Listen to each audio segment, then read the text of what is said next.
En este episodio de Influencias Modernas vamos a hablar sobre un tema muy importante en relación a la democracia y es si puede haber democracia sin igualdad. Cuando hablamos de democracia y su relación con la igualdad, siempre suele existir esta relación dual, casi dicotómica entre lo que propone la democracia fundamentalmente, que es la base de la igualdad política, bajo esta lógica de una persona, un voto y por ende todos tenemos más o menos el mismo poder en términos de elección y en términos de precisamente poder, valga la redundancia, para elegir a nuestros representantes. Y por otro lado, la contracara de, vamos a llamarle desigualdad económica o desigualdad de oportunidades, si se quiere. La premisa que nos sugiere la democracia, o por lo menos a nivel conceptual y a nivel muy idealista, es que esta lógica de una persona un voto, eventualmente, con la evolución de las sociedades en el tiempo, debería transferirse. Y eso fue lo que se intentó hace un tiempo con la idea del estado de bienestar en la redistribución de la riqueza. Pero no redistribución porque todos tienen que tener los mismos medios y las mismas oportunidades en ese sentido, sino porque a nivel político esta lógica de desigualdad y de redistribución al final terminaría también allanando o igualando la esfera política, sobre todo a nivel de tendencias electorales. Porque es cierto que si hay una mayoría a nivel poblacional que tiene mucho menos que determinada minoría o determinado sector de la sociedad, a nivel electoral después esto se va a transferir en tendencias que de una u otra forma terminen favoreciendo a priori y siempre sobre el papel a lo que quiera esa mayoría que se ve de una u otra forma desfavorecida en el papel, sobre todo en el terreno material. Ahora, todo esto es una discusión muy teórica porque es cierto que, sobre todo desde los años 80 para acá, si queremos un poquito después, tal vez con la caída de la Unión Soviética y la caída del muro de Berlín, donde se consolida el modelo de democracia liberal como el modelo dominante, es cierto que las democracias modernas han sobrevivido y siguen sobreviviendo y parece que están en teoría más fuertes que nunca a nivel institucional, con grandes niveles de acumulación de riqueza y de recursos en determinados sectores y con grandes mayorías o grandes sectores poblacionales que tienen más o menos un piso igual de ingresos y de recursos materiales, pero que están muy alejados de lo que tienen estas minorías. Esto, por supuesto, desafiaría la tesis de que las democracias o vivir en democracia necesariamente implica también vivir en igualdad de condiciones a nivel económico y material, si se quiere. ¿Qué pasa? Si entramos en teoría, tenemos que tomar en cuenta el aporte de los marxistas a decir, por supuesto, que la democracia y la acumulación de propiedad privada eran dos variables o eran dos cosas completamente incompatibles. Y bajo la tesis marxista clásica, de una u otra forma, esta contradicción entre modelos de elección democráticos y la acumulación por parte de ciertos sectores de la población de propiedad privada iba a llevar inevitablemente a una lucha de clases que por medio del sufragio universal de una u otra forma acabaría con el capitalismo. Eso, en la lógica marxista, ocurre que en la sociedad capitalista, que va ligada de la mano con el modelo de democracia liberal, de cierta forma hay un compromiso de clases en el que se acuerda por medio de promesas simbólicas que ciertos sectores de la población con propiedad privada y con mayor acceso a recursos y oportunidades para la acumulación de capital, precisamente lucren y acumulen de más para generar cierta estabilidad y darle la promesa a esta mayoría de un mejor futuro y de un mayor bienestar a nivel socioeconómico. La desigualdad en cierta forma podríamos decir que persiste en los modelos de democracias liberales porque de cierta forma el sistema está diseñado para absorber demandas y para moderarlas, para controlarlas y redirigirlas, pero no para eliminarlas o no para satisfacerlas por completo al menos. En este sentido, las instituciones democráticas actúan como amortiguadores o como canalizadores de conflicto, lo absorben, generan esta lógica en la que pueden coexistir pacíficamente la desigualdad económica y de oportunidades con la igualdad política. En este sentido se balancean. Ahora, hay un análisis un poco más profundo a nivel institucional y político y es muy interesante. Hay una comparativa a nivel de datos hecha por Adam Przeworski que analiza los datos globales entre 1950 y 1990 buscando patrones que precisamente comprueben que la desigualdad económica genera inestabilidad o no en los modelos democráticos. Y hay un patrón que está bastante interesante. El patrón es que una vez que una democracia se establece en un país rico, ésta se vuelve prácticamente indestructible. ¿Esto sería por qué? Porque en las sociedades ricas la desigualdad puede ser muy alta, pero la utilidad marginal de luchar violentamente por el poder disminuye, en tanto hay más recursos por los que luchar. Tanto los ricos como los pobres tienen demasiado que perder en un conflicto, sobre todo cuando se exponen al cambio a modelos autoritarios. En este sentido, la democracia se convierte en un equilibrio de Nash, donde ningún actor tiene incentivos para tratar de romper el orden ya establecido, independientemente de qué tan desigual sea la distribución de la riqueza. Esto por un lado. El lado contrario se argumenta de la siguiente forma. En los países pobres, la democracia es más frágil, pero no necesariamente por la desigualdad en sí misma, esto es un punto muy interesante,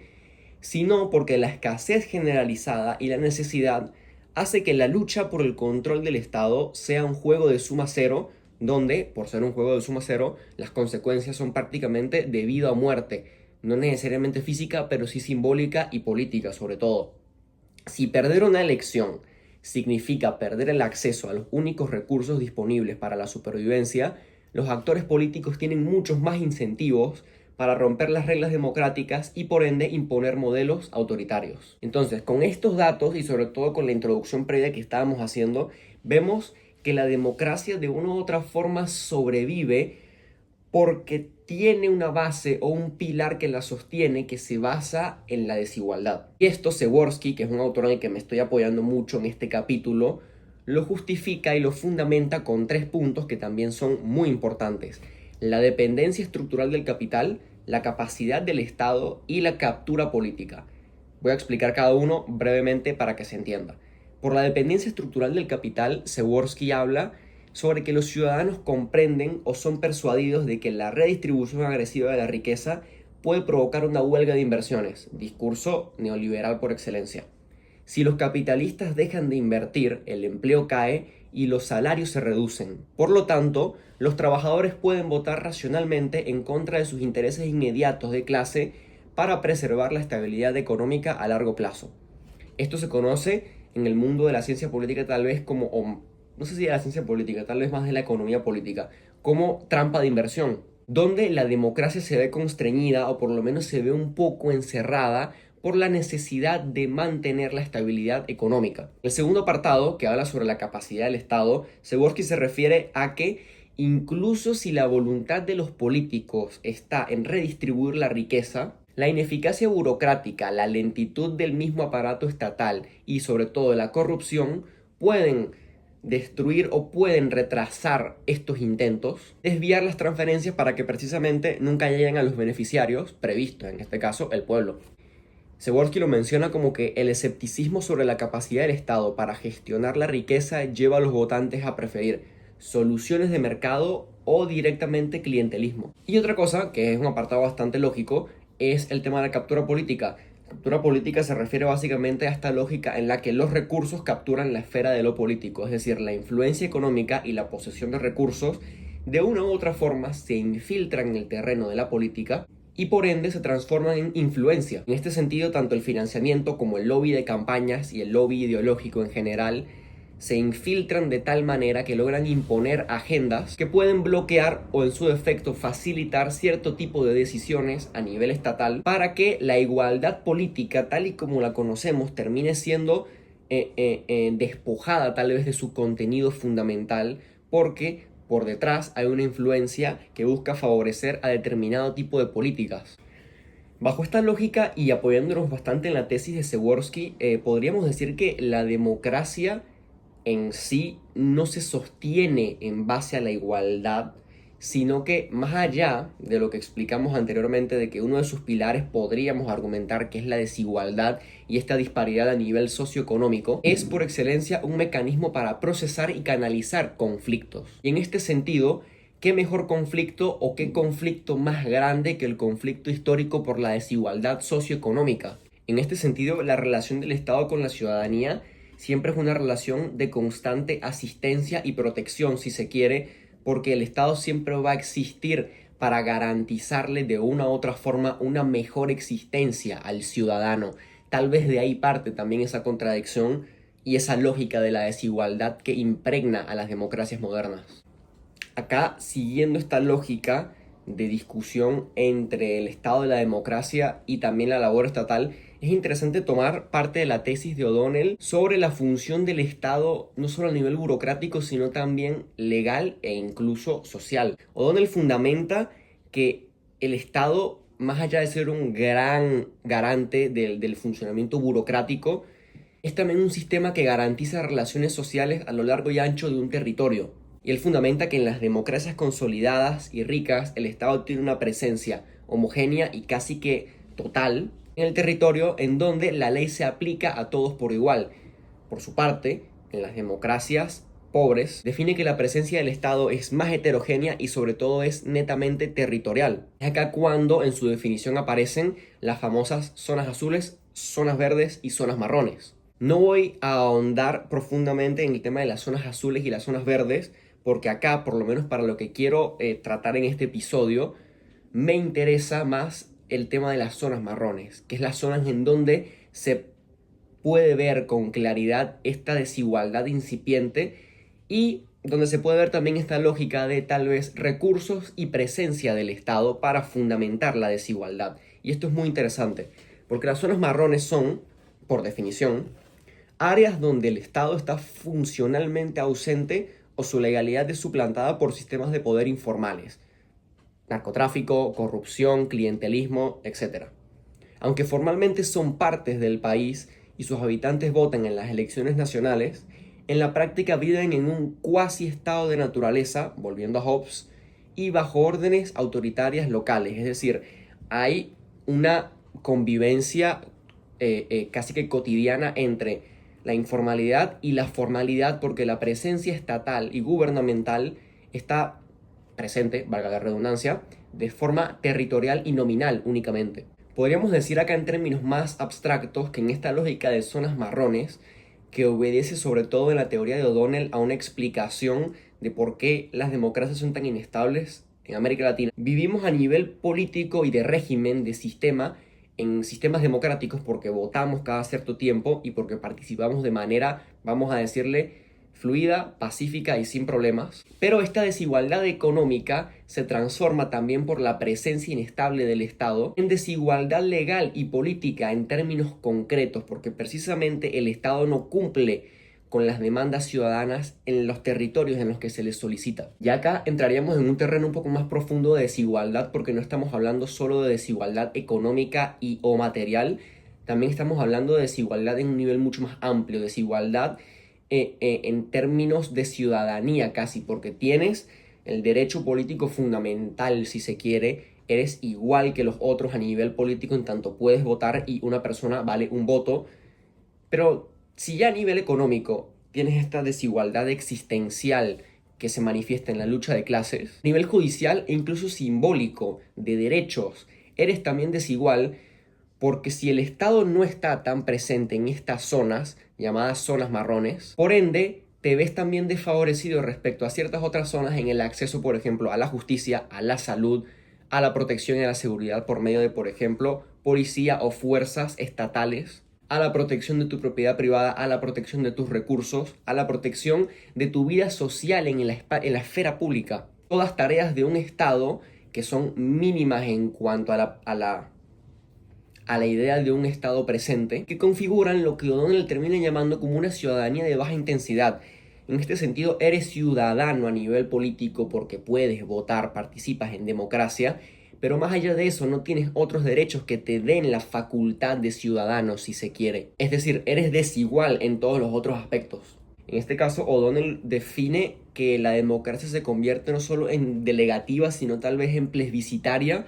en este tipo de zonas, porque hay controles débiles, hay liderazgos fuertes y cuasi autoritarios dentro de lo que permite el sistema. La participación ciudadana y la igualdad ciudadana también se reduce solo y únicamente al aspecto electoral. En este fenómeno de la desigualdad, vamos a llamarle ya en este punto desigualdad existencial, porque ya estamos entrando en terrenos que van desde lo económico hacia incluso lo institucional y lo moral. Tenemos que tomar una concepción interesante de lo que Pierre Rosanvallon, en el siglo XX definió como pilares de la sociedad de los iguales. Es decir, acá voy a proponer, en base a lo que dice Rosanvallon, tal vez un modelo o una idea de lo que debería ser la manifestación de la igualdad en democracia. Rosanvallon utiliza estos tres pilares, que son la singularidad, la reciprocidad y la comunalidad, para de una u otra forma definir dimensiones que deben articularse para que la democracia se desarrolle en una lógica de igualdad plena entre ciudadanos. Por supuesto, Rosanvallon, como buen francés, lo define en un tono mucho más dramático y lo habla como en términos de salvar a la democracia de su muerte natural o algo por el estilo. Yo no lo veo como algo tan dramático, pero es interesante el tono porque, por ejemplo, en el aspecto de la singularidad, Rosanvallon define que en lugar de tratar a todos como idénticos, es decir, tratar a la ciudadanía como un abstracto, la verdadera igualdad requiere reconocer la especificidad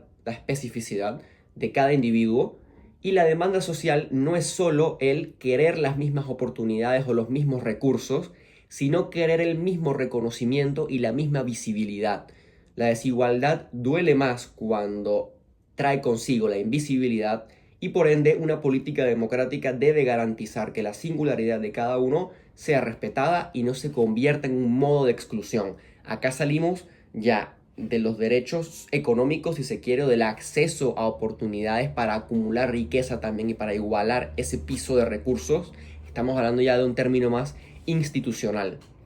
Punto número 2, la reciprocidad. La democracia se corroe cuando los ciudadanos perciben que los demás hacen trampas. Acá volvemos al punto del clientelismo, volvemos al punto también de la captura de la política. Esto aplica tanto a los ricos que evaden impuestos y fugan capitales, rompiendo por ejemplo legislaciones fiscales, como a la percepción estigmatizante de que los pobres abusan de las ayudas sociales, rompiendo pactos sociales, pero en el aspecto más bajo de la sociedad. La reciprocidad implica que todos juegan bajo las mismas reglas. La ruptura de la reciprocidad es lo que alimenta el resentimiento y el populismo. Como tercer punto, la comunalidad. Es la construcción de un mundo común. La desigualdad extrema busca después la privatización de la existencia. Esto lo vemos en sociedades modernas, con cómo los ricos se aíslan y se van a sectores más aislados y cerrados a nivel territorial, countries, barrios privados y demás. Las escuelas privadas, clínicas exclusivas y acceso a servicios a los que solo se puede acceder con cierto tipo de influencia o recursos, mientras los pobres o los sectores mayoritarios quedan relegados a servicios públicos y o degradados. Cuando no hay espacios de encuentro a nivel público donde la sociedad pueda mostrar y pueda también gozar de su propia heterogeneidad, la democracia pierde su sustrato material. Por ende, la comunalidad es el antídoto contra la recesión de las élites que se alejan y contra la mayorización de la pobreza. Esto, la mayorización, este término me lo acabo de inventar, no sé si está bien dicho, pero bueno, me lo acabo de inventar, así que sepan disculpar. Acá entramos en un tema interesante con este aporte de Rosanvallon, porque hay dos conclusiones interesantes que se confirman también con la teoría de O'Donnell. La primera es que la democracia no se ve, por lo menos no del todo, afectada por la desigualdad a nivel material y a nivel económico. Sí se ve afectada por la desigualdad a nivel institucional y social, y creo que esos son los efectos que estamos viendo ahora en este periodo que parece un periodo de inestabilidad a nivel democrático, a nivel mundial, porque cuando se rompen esos lazos sociales y de convivencia pública, se rompe también de cierta forma la esencia de la democracia. La otra cuestión es una pregunta que tengo anotada acá en el guión, que dice: ¿es la igualdad un par necesario de la democracia? Yo esto lo planteé como un disparador para hacer el guión y lo dejé como pregunta para ver cómo se encaminaba esta investigación, y lo que yo respondo en el mismo guión es que la investigación sugiere una respuesta afirmativa. Ahora que estoy grabando esto, no considero que la respuesta sea totalmente afirmativa, pero sí considero que tal vez la desigualdad como condición existencial de la sociedad es un pilar tal vez necesario para que la democracia se mantenga tal y como la conocemos. Cierto es que la democracia tiene que tener el componente de la igualdad política sí o sí para considerarla como democracia. Eso ya lo sabemos tanto a nivel teórico como a nivel práctico. Pero el tema de esto es que como conviven tantos factores estructurales distintos, entre ellos la lógica capitalista y el funcionamiento de los mercados, que son de cierta forma más liberales y menos regulados, la desigualdad socioeconómica es precisamente una variable que siempre está presente y por eso yo la he llamado a lo largo de este episodio desigualdad existencial, porque me parece que va mucho más allá del plano material. Yo pienso que esta lógica o esta dicotomía entre igualdad y desigualdad en el terreno de la democracia es